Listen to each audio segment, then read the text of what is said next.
Ladies and gentlemen, welcome back to the Graying Jedi podcast. I am Urza Master. Joining me as always, Jedi Master Psyllium Maas and Lord Uther. Today we dive back into the Obi-Wan Kenobi series with part 2, Big Trouble in Little Jedi Town. I don't want to steal too much away from Psyllium Maas's background here, but suffice to say that we started with a bang in this Obi-Wan series and only seemed to climb in intensity, although this time it's in full Technicolor. Jedi Master Psyllium Maas, walk us through part 2 of Obi-Wan Kenobi. Thank you, Jedi Masters, Urza Master, Lord Uther, all of our Graying Jedi fans. We are definitely back with Obi-Wan Kenobi, part 2. First aired on May 27th, 2022, Memorial Day weekend of that time, up against fierce competition with Tom Cruise's Top Gun Maverick, Stranger Things Season 4, but more than holding its own. Deborah Chow, as we alluded in the previous episode, directed all 6. She's back behind the camera. Showrunner Joby Harold is credited with the teleplay here, with a story by Stuart Beatty and Hossein Amani, and we talked about their contributions, how they had originally written this as a feature and then it was morphed and evolved into a 6-hour television event. And picking up right where we left off. By the way, if you're looking at the bigger picture, Graying Jedi fans, this series takes place 9 years before New Hope. It takes place 10 years after the Revenge of the Sith, and it takes place 4 years before Andor. So if you want to just kind of figure out where we are in the timeline there, and actually it takes place at the end of Solo, a Star Wars Story. Solo, a Star Wars Story takes place, it's actually a 3-year span in that movie, from 13 years before A New Hope all the way up to 10 years before A New Hope. This one is 9 years before New Hope. So if you're arranging it on your DVD, Blu-ray shelves, you can go Phantom Menace, Attack of the Clones, Revenge of the Sith, Solo, a Star Wars Story. Then you can put Obi-Wan Kenobi. Then you can put Andor. Then you can put Rogue One. And then you can put A New Hope right now. And that's kind of the cleanest way to tell those stories from the prequels up to the original. We are on the planet of Daiyu, which is modeled to look after the Japanese city Osaka with all of its glowing neon. It also sort of resembles Lower Coruscant, where they had their gambling dens of iniquity and so on. We've got clone troopers looking for any help that can be spared, and we get a Tamora Morrison cameo there, which is always nice, post Book of Boba Fett. And we have a nice moment between Obi-Wan and a spice dealer who turns out to be Ewan McGregor's daughter, with whom he had a somewhat estranged relationship for years, and this was the first sign of a thaw. They would later go on to do a road trip movie together that sort of touched on their feud and their rift as he became a successful actor at a younger age, and kind of put his family on hold. So there were some resentments and some bitterness there, but the healing has begun, and in this case she plays a spice dealer who tries to interest him in her wares. He's just interested in trying to find young Leia Organa, who's been abducted and brought to Daiyu. So if you know that as you watch it, or if you know it as you rewatch it, it makes for an interesting poignancy there in that moment. We also have Camille Nujani as Haja. We've been looking for Jedi con artists. It was time to play that card, and he does not disappoint. He's generally, if you're familiar with him from Silicon Valley and Marvel's The Eternals and so forth, his role is to be somewhat comic relief. He's supposed to bring levity and so forth to those situations. The closest he's come to like pure drama, and I would say closest because it still has levity. He did a picture with his wife, The Big Sick, about where he and it's a very nice independent film. It's worth checking out if you have the time and the temerity. And that's the closest I think Kumail has come to like just almost a straight drama with still a little levity worked in. But that's his role, and he's trying to dupe unsuspecting people out of their credits with his Jedi mind tricks and his magnets and so forth. And Obi-Wan, it's a treat to see him look right through that and address what it is. It's also a treat to see Haja, instead of staying on the side of the dark, trying to redeem himself at the end, rather ineffectively, of course, but trying to do what's right, recognizing a true Jedi's presence when he sees it. But primarily this episode, again, it's not so much a big overarching arc. We've already set up sort of the chase, the hunt, the pursuit. The Inquisitors are after Jedi, and now Kenobi in particular. We have a rooftop battle sequence that has elements of Batman Returns or The Matrix, the original, where you're running across rooftops. We get to see Obi-Wan doing things un-Obi-Wan-like. Like, I don't remember all the times he was doing fisticuffs, hand-to-hand combat. That's not something I'm used to seeing, but I welcome it. He also is using a blaster, like he did in Revenge of the Sith. We're building, as you might imagine, to the big moment when the laser sword, aka lightsaber, comes out, but we're not there yet. So this is Obi-Wan having to be more analog, and it still works. Ewan McGregor can still knock the crap out of you in a corridor. It's also interesting that George Lucas sort of took the idea of spice as a mind-altering substance. He lifted that, freely from Frank Herbert's science fiction classic Dune. But they never really put it into practice. It was just sort of a throwaway line or two in the original trilogy and so forth. It was not really touched upon in the prequels. He really wasn't interested in that, and it's just a little detail for that universe.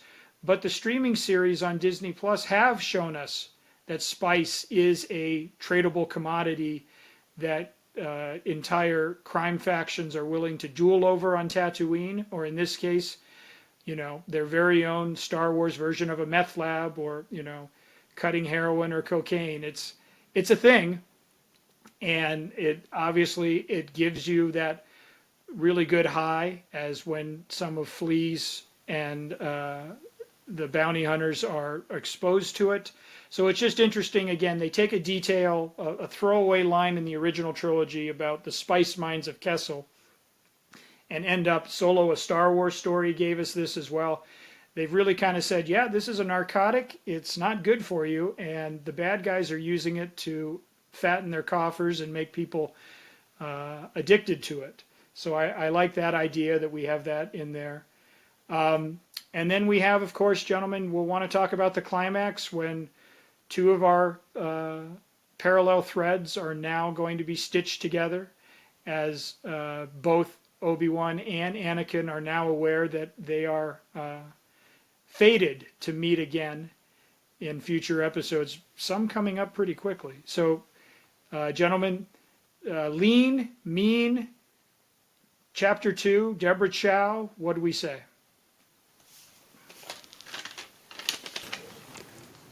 I say, I love Osaka, one of my favorite cities on Earth. I definitely got the vibes in this Technicolor Dream City. I love the darkness that this episode descends into, literally, and also metaphorically. I love the nitty-gritty Obi-Wan we're seeing. It's a side of Obi-Wan that I think was really necessary for this character to develop more. You get the wise old sage in the original trilogy, fantastic. Timeless. The prequel trilogy, honestly, like, is probably the best part of those movies is Obi-Wan. I've always felt that Obi-Wan is the chosen one of the Force, which is why I really hope they continue to make these series with him of the in-between. And I really hope that we see more Obi-Wan content in the future of some variety. But I really always wanted to see, that I don't know how to describe it. Sort of that defeated Obi-Wan that has to find his way back. And we're really starting to get a glimpse of that in these first two episodes of, an Obi-Wan who's not strayed from the Force, but is sort of, I don't know, hidden in the annals of, what's left, right? The post Order 66, anonymity, not disconnecting oneself from the Force necessarily, but really shying away from the Jedi way that got them there, right? And that's something I think is poignant, because the whole idea of Episode 3 was that Anakin had strayed from the Jedi Order, the Jedi way, and became Darth Vader. And then, of course, you see Obi-Wan kind of straying from the Jedi Order as well, kind of finding that there's something different. There's an alternate path. There's another path. Not that the Jedi procedure isn't maybe noble and preferable, but that there's another way to sort of find that balance. And I think there is no more perfect foil than Leia for that, which is why I'm glad it's a Leia story and not a Luke story. But you get to see a lot of the fallout of the new Empire. The clone troopers who are now unemployed and homeless on the streets, clone veterans, which Tamora Morrison, seeing him in anything is always great. Like, I mean, I'm like, oh my God, it's Jango Fett or Boba Fett, or any of the Fetts really. And really just kind of getting to see this sort of dark underbelly of the Inner Rim. I've always been intrigued by the other stories of the universe for Star Wars, and this is, I know it's a Skywalker story, I know it's part of that canon, but this really is telling a lot of what else is going on. Obi-Wan on Tatooine is seeing all of this sort of crap happening around him and sort of just keeping his head down, and that's interesting and telling, but seeing it everywhere else, I think, is way more potent. The hunt for the Jedi, the sort of underground that the Empire creates. Like when you make anything criminal, suddenly it creates an underground of activity, and I think it's just such an interesting view on galactic life, and Star Wars. Really, this is where Star Trek has always succeeded, is it tells a lot of the stories of what's going on in the universe, as opposed to just ship in a bottle episodes, which are also good. I want to see what's going on in the Star Wars universe. I don't want just Skywalker stories, or, just, the core trilogy stories and their branches. I want to know what's going on with Ahsoka. I want to know what's going on with Obi-Wan outside of the Skywalkers. Like, give me more. Feed me more. And this episode really started to lean into that heavy, and I enjoyed it. Yeah, I like Detective Obi-Wan almost as good as Detective Pikachu, but I do I do like Obi-Wan going around trying to solve a mystery. I also like the idea of him resisting using his powers, which we were seeing in the first one, and then when he needs them the most, and he digs deep. He saves Leia, possibly exposing himself, at the same time. It's funny, when I first watched this series, I kind of struggled with the person playing Leia. It's that whole kid feeling that you get sometimes, Urza. But on a second viewing, I appreciate it, and here's why. Because I feel like she reflects the side of Anakin that was the bratty, I'm going to do what I want side, and maybe plays that off well. I I'm guessing it's obviously intentional that she's kind of has that little bratty side to herself, which makes me wonder if Luke is always the serious, contemplating the universe is against me kind of person that we slightly see in A New Hope, where, Uncle Ben and Aunt Beru won't let him go do anything, and he's got to, you know, take care of the moisture converters out there and follow all the instructions that his uncle gives him. So interesting dynamic, I think, with that. But my only struggle is Reva a little bit. I'm just struggling. I don't know if it's the performance or the character. I get the purpose in a sense. At least the purpose I see of this character is just another tortured youngling who tries to get away, is trying to curry favor with Vader in some sense. I won't spoil what's going to happen later on because I don't want to do that. But to me, she's just the bridge to get Anakin and Darth Vader. I'm sorry, to get Obi-Wan and Darth Vader into that possible fight that we're going to see in the future. To me, that's kind of, I have a feeling that's what her purpose is. So, I'm still giving it a shot. I was very happy with the episode. I mean, that's just a small thing in terms of what I'm seeing. And I do like the idea of, again, seeing people outside of the Skywalker saga, which we just got news this week that the next trilogy is going to be Skywalker-centered, in a sense, though not really a Skywalker, but using the name. And Rey is going to be the Obi-Wan of that series, which makes me wonder if they're going to start calling Jedi Skywalkers or something along those lines. Who knows? Just a thought. It'd be kind of weird if they did that, but we never know. Psyllium Maas wants to get in here and interject, so I'm going to keep talking to try to avoid that. I'm just kidding. Go ahead. No. I think you're absolutely right on Moses Ingram's performance. I think during my first viewing, I was a little like jarred in the sense, just because it was very aggressive in your face compared to the sly serpentine villainry of the Grand Inquisitor and Fifth Brother. Without spoiling, as you say, there is a reversal later, or at least a change of point of view, and that made me rethink my prior assumptions. And so I think her performance and her character both benefit from additional story information we'll get down the road. And I think then it all sort of falls into place. And some of that anger and fury is now like we have a base in which to build on. And as far as your comment on Vivian Blair, who gets to play young Leia, yes, you have the precociousness of a 10-year-old or so forth, and that's to be expected. We get that from Macaulay Culkin and Uncle Buck and Home Alone. But I can hear Leia of A New Hope with some of her when he says, as far as we're concerned, we're moisture, farmers from some planet, and you're my daughter. She's a granddaughter, maybe. He's like, what? She's like, nothing. Like, I can hear Leia do that. And I mean, it's interesting because he can't really interact with Luke terribly much because, again, we know how that all unfolds in A New Hope. But this is what's setting up the, General Kenobi, you serve with my father in the Clone Wars, even though it's oddly formal from George Lucas's trilogy. There's a relationship now. Like, why did she think to send him a message when she was under attack?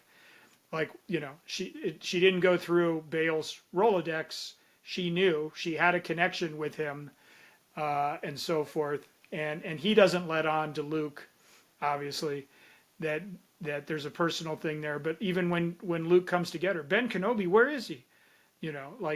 It's clear that Leia and him have this thing, and this is where it's being forged and so forth. So, and I mean, a surprise, we have this fantastic villain that they've introduced in Star Wars Rebels. Dave Filoni created the Grand Inquisitor and the Inquisitoress.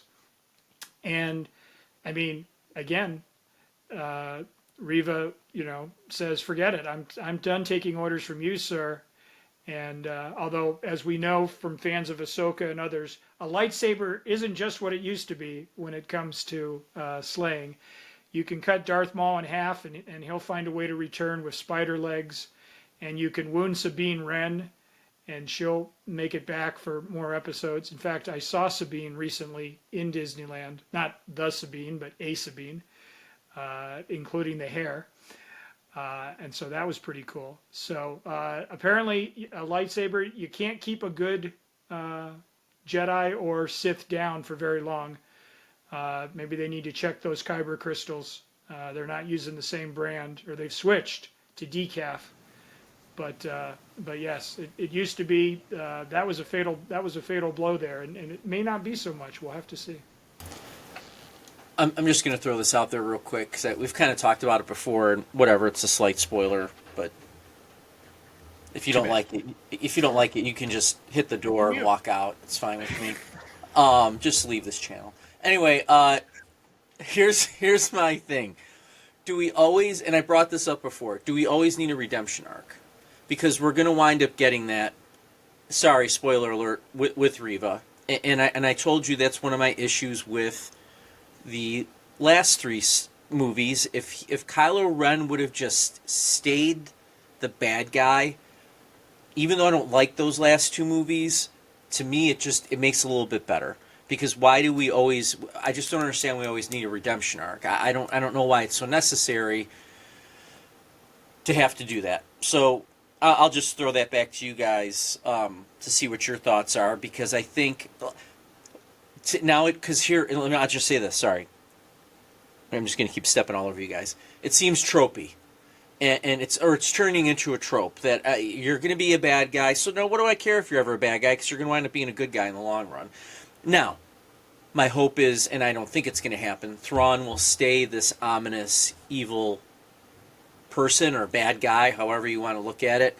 But why do we continuously have to have that?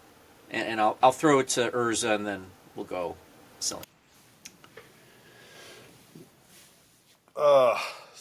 I have two thoughts here, and neither terribly exciting, but one, I think we have these because folks don't want a downer.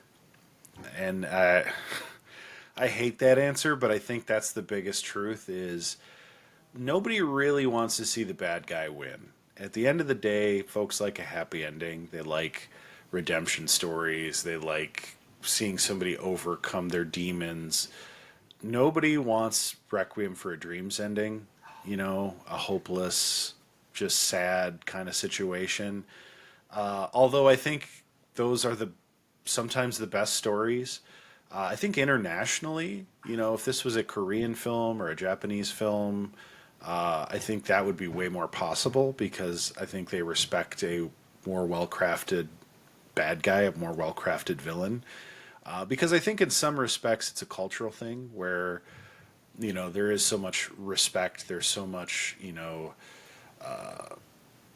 non-specific sort of massage around the point type just culture, as opposed to, a more brash and in-your-face American culture where we kind of like it where things work out nicely.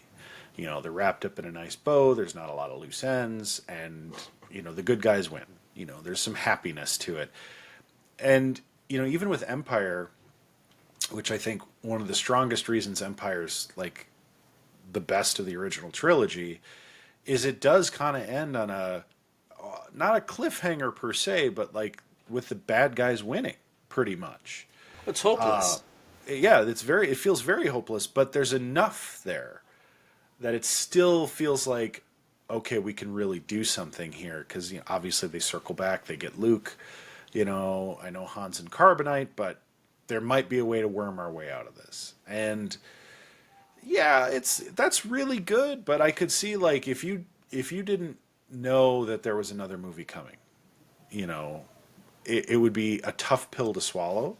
And I think that's why that movie works as well as it does, because you knew at that point there was another movie going to come. I think in this case, and a lot of what Star Wars is doing, we long for a villain. That's why we probably won't ever get a deep villain Vader series, where he's just going around slaughtering Jedi and committing genocide and stuff in the name of the Empire, which we know he does, but they're not going to put that on film because there's no good guys, and that's where I think Rogue One was so great, because it does set up A New Hope, but it has to end on that happy ending, because otherwise it's like they just blew up a planet. Like, that's a tough way to go. You lose, your two main characters as the planet literally explodes around them. It feels pretty crappy, to say the least. But of course, it leads right into A New Hope. But I think so. Let me take that one step further. Is that at the end of Rogue One, we get the Darth Vader who is just beating the ever-living bejesus out of these guys, throwing them around, slicing them up. And here's the comment that a lot of people made. That's we finally got the Vader that we wanted, in a sense, Yeah. right? So, which now makes me think of something else, and I know Psyllium Maas, you still have to chime in here.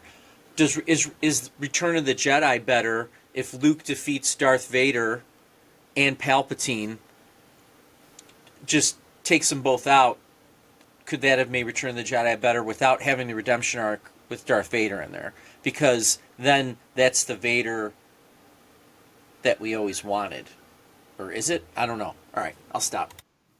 I think I don't mean to step on you there, Psyllium Maas, but I think it would defeat the whole purpose if you had that. You take away the mythology of it, you take away the complexity, and I feel like Star Wars would have been a forgotten franchise. That's my thought there. It's way more complex the way it resolves, and I think that's what they're aiming for with some of these, even though I know sometimes it feels a little unsuccessful. Okay, I'll shut up now. No.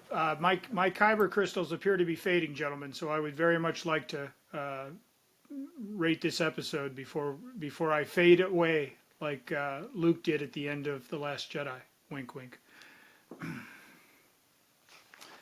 So in any event, Well, I'll go ahead. I'm going to go ahead in case I do disappear into the other.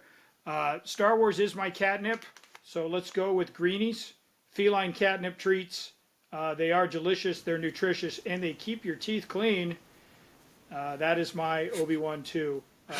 We're not sponsored by Greenies, but if they want to reach out, Star Wars and cats, they go right along together, don't they?